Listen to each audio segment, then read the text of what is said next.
Hello दोस्तों, अद्भुत कहानी संग्रह में आपका स्वागत है। आज की हमारी कहानी है पाबंदी। बाहर से सासू माँ के बड़बड़ाने की लगातार आवाज़ आ रही थी। चाय भी समय पर नहीं मिलती, नाश्ता तो लगता है लंच के समय मिलेगा। लोग क्या कहेंगे, बहू दिन चढ़े तक सोती है। सब सुनते हुए मिताली के हाथ जल्दी जल्दी चल रहे थे। अब सास का ये भी तो हुक्म था कि बिना नहाने रसोई में मत जाना, वरना फ्रेश होकर पहले चाय तो बना देती। आज तो मेरी खैर नहीं, सोचते हुए मिताली जल्दी जल्दी सूट पहनकर बाहर आ गई। ये क्या सूट? अरे बहू, थोड़ी तो शर्म करो। घर में तुम्हारे नंदोई भी आए हुए हैं। एक तो इतनी देर में बाहर आई, उस पर भी सूट पहनकर आई हो। लोग क्या कहेंगे? नंदोई के सामने सूट पहनकर घूम रही हो। जाओ, जाकर साड़ी पहनकर आओ। रेवती जी मुंह बनाकर बोली। अरे मम्मी, क्या हर्ज है सूट में? और अगर नीलेश यहाँ है तो क्या भाभी पर बंदिश लगाओगी? असल में रात को हम चारों बहुत देर तक बातें करते रहे। मूवी के बाद नीलेश ने भाभी से कॉफ़ी की इच्छा की। कॉफ़ी पीते पीते कब बातों में 3 बज गए पता ही नहीं लगा। वो तो भैया बोले कि सुबह मुझे ऑफिस भी जाना है, तो हम सोने गए। इसलिए हम सब देर से सोकर उठे हैं। भाभी तो फिर नहाकर आ गईं। मैं तो अभी बिस्तर से ही उठकर आ रही हूँ। आप बाहर जाकर धूप का आनंद लो, हम अभी चाय नाश्ता कर लेकर आते हैं। इतनी ठंड में वैसे ही जल्दी उठने का मन नहीं करता। उस पर रात को देर से सोए थे तो आँख कैसे खुलती? भाभी की इसमें क्या गलती है?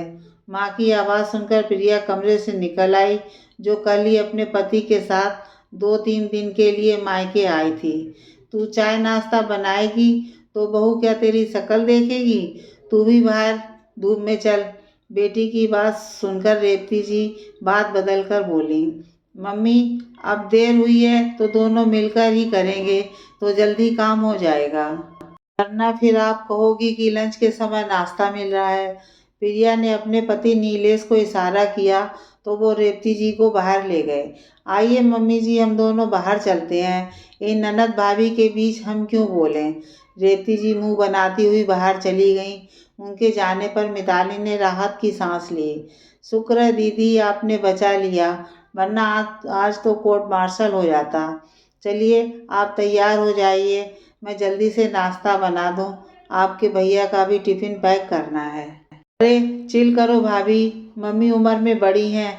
एक काम उनकी मर्जी से नहीं होगा तो बोलेंगी ज़रूर। हम भी इंसान हैं, हमें भी देर हो सकती है। मेरी सास भी ऐसे ही बोलती हैं। अब इनसे ज़्यादा बहस नहीं कर सकते। मैं बस फ्रेश होकर आती हूँ। तब तक आप चाय चढ़ाओ, फिर मिलकर नाश्ता बना लेंगे, प्रिया ने कहा और फटाफट भागकर बाथरूम में घुस गई। मिताली ने एक गैस पर चाय चढ़ाई और पोहे की तैयारी करने लगी, सबसे जल्दी बनने वाला नाश्ता। फिर पति के टिफ़िन के लिए सब्जी काट ही रही थी कि दीपांकर रसोई में आया और बोला, मिताली आज टिफ़िन रहने दो, ऑफिस कैंटीन में खा लूँगा। एक दिन तो मुझे भी मनपसंद समोसे खाने दो। जब से शादी हुई है कैंटीन के समोसे के लिए तरस गया हूँ, क्योंकि तुम रोज़ टिफ़िन बना कर दे देती हो। मम्मी तो कितनी बार देर होने की वजह से टिफ़िन छोड़ देती थीं। उस दिन मैं कैंटीन के खाने का मज़ा लेता था। दीपांकर की बात सुनकर मिताली का मुंह खुला रह गया। सासू माँ ने तो उसे पहले दिन ही कह दिया था कि उन्हें ये पसंद नहीं कि दीपांकर कैंटीन में खाना खाए। आज तो ये राज भी खुल गया। अपने साथ तो सुबह से उल्टा पुल्टा हो ही रहा है। अब सासू माँ का भी भेद खुल गया। तभी सासू माँ रसोई में आ गईं। उन्होंने भी बेटे की बात सुन ली थी। बेटे को बाहर भेजकर मिताली से झेपते हुए बोली, बहू ये क्या, केवल पोहा?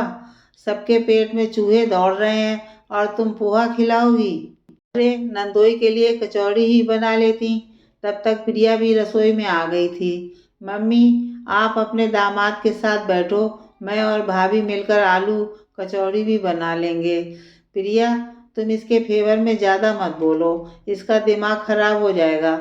जब तुम्हारी नई नई शादी हुई थी तब तुम्हारी सास भी तो तुम्हें कहती थी, सास को तो बहू को सब कुछ सिखाना ही पड़ता है, वरना फिर लोग कहेंगे कि सास ने बहू को कुछ सिखाया ही नहीं। मम्मी, इतनी देर से किन लोगों की बात कर रही हो?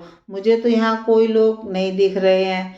तो उन्हें कैसे पता लगेगा कि हमारे घर में क्या हो रहा है और हमारे घर की बातों से उन्हें क्या मतलब। रही बहू को सिखाने की बात, तो अगर मेरी सास मुझे उल्टा सीधा बोलती थी तो मैं आपसे उनकी बुराई करती थी। क्या आप भी चाहती हो कि भाभी भी अपने मायके जाकर आपकी बुराई करें? फिर लोग क्या कहेंगे कि सास बहू को ताने मारती है और बहू सास की बुराई करती रहती है। और इन लोगों में सबसे पहले आपके दामाद ही होंगे, क्योंकि इस समय घर पर वो ही हैं और कोई नहीं। इसलिए कह रही हूँ कि आप आराम से बैठिए। आपने अगर जिम्मेदारी दी है तो निभाने भी तो दीजिए। मिताली तो इतनी देर से ये सब देख देख कर होश खो रही थी। आज इतना सब उल्टा पलटा होगा उसने सोचा भी नहीं था। आज उठने में जरा देर क्या हो गई, सारे बदलाव एक साथ अंजाम के लिए तैयार थे। वो चक्कर खा रही थी। प्रिया उसे देखकर हंसी। चिंता मत करो भाभी, इस बार सब ठीक करके ही जाऊंगी। भैया ने मुझे फोन पर सब बता दिया था। अब मिताली को समझ आया कि क्यों उसे उठने में देर हुई। ये सब दोनों भाई बहन और नंदोई जी का प्लान था। अब देखना यह है कि सासू माँ कितना समय लगाती हैं अपने आप को बदलने में।